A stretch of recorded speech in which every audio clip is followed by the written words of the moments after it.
The race is on for the robotaxi market. In fact, the robotaxi wars are really heating up, with some companies just attacking each other outright and saying some pretty wild stuff. WeRide and Uber have expanded their partnership with a robotaxi service covering 15 more cities, in addition to the cities that they're already in. Chinese startup Momenta has partnered with Uber to launch robotaxi services in global markets. And then we've got Waymo and Tesla. Guys, this is pretty wild. I've got to say, I'm pretty shocked to see the CEO of Waymo throwing shade like this, saying that Tesla is lying about its robotaxi service. It's fake. It's not actually going to happen. At least that's certainly what they're implying. It's getting very, very interesting out there now, throwing shade all over the place. Hello, my friends. Welcome to the channel. I'm Sam Evans. You're watching the Electric Viking. Great to have you with us. How do you feel about this? I've got to say, first of all, I drove a Tesla Cybertruck. Well, I didn't drive it. The truck drove itself in the United States and California. I couldn't believe how good it was on full self-driving. I drove a Tesla on full self-driving in the United States when I was there. This was about 6 months. Well, I can't believe it's been 6 months. Crazy. But it was about 6 months ago. And it was insanely good. There was no interventions for me. To be honest, it wasn't a huge trip, but I have seen some videos since then that shocked me. I couldn't believe how good it's become. It sucks in Australia. It doesn't really work here. It's not really approved here in Australia. China, it's all right, but not great. But in the United States, it's amazing. But Waymo, the CEO, he's saying it's not, and he says it's a fake. There are many ways to fake a robotaxi service, he said. I'm curious to know if he's actually gone for a drive in one. John Krafcik, Waymo's longtime CEO until 2021 and auto industry veteran, said that Tesla Cybercab won't work. In a new interview, he said that Tesla is faking its upcoming robotaxi launch in Austin in June. Electric claims he's a highly respected leader in the automotive industry. He started his career as a mechanical engineer working at the NUMMI plant, NUMMI plant.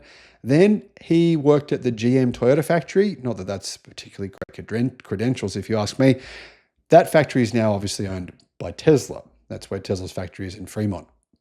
He spent 14 years at Ford. He was chief engineer of the Ford Expedition and Lincoln Navigator. He then moved to Hyundai America, where he was president for 5 years.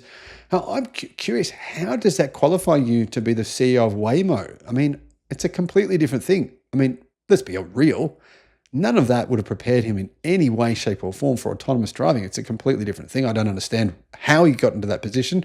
Must be a very smart guy, or he knew the right people, one or the other. Curious. You can tell here I'm like, what?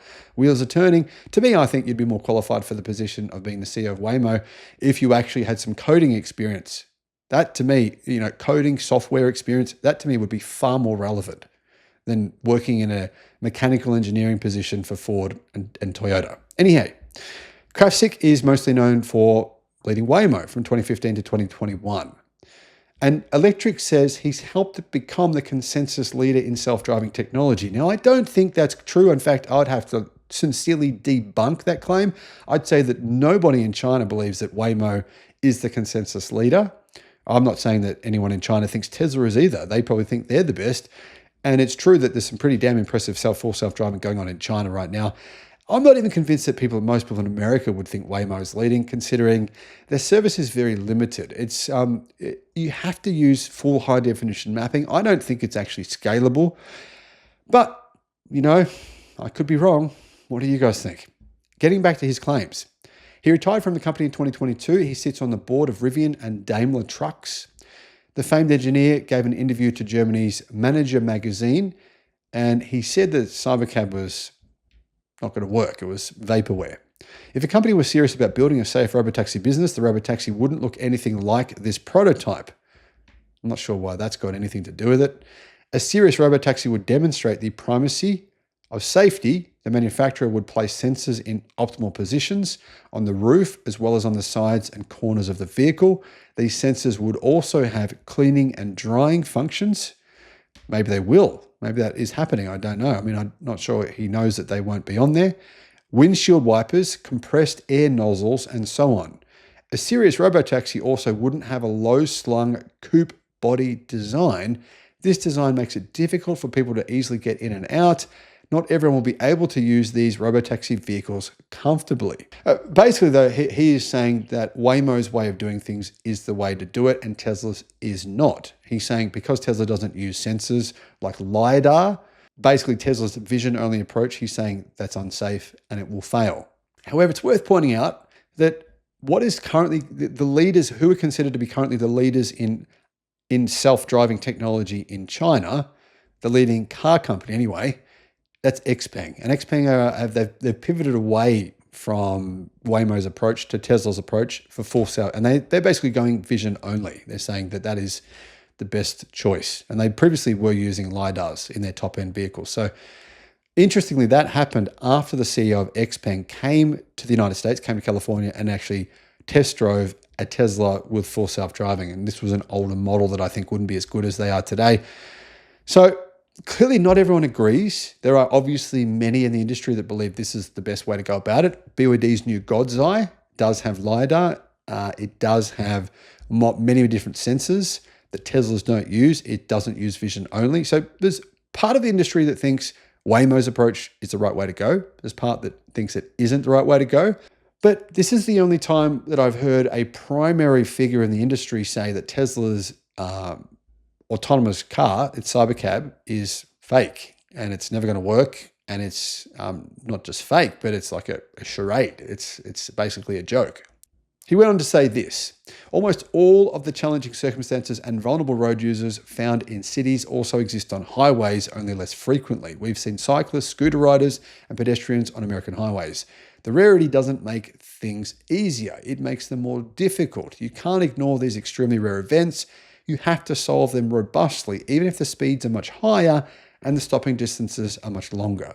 This means that the sensing, perception, behavior perception, prediction, and path planning aspects are much more demanding for autonomous trucks than for slower moving robotaxis in the city.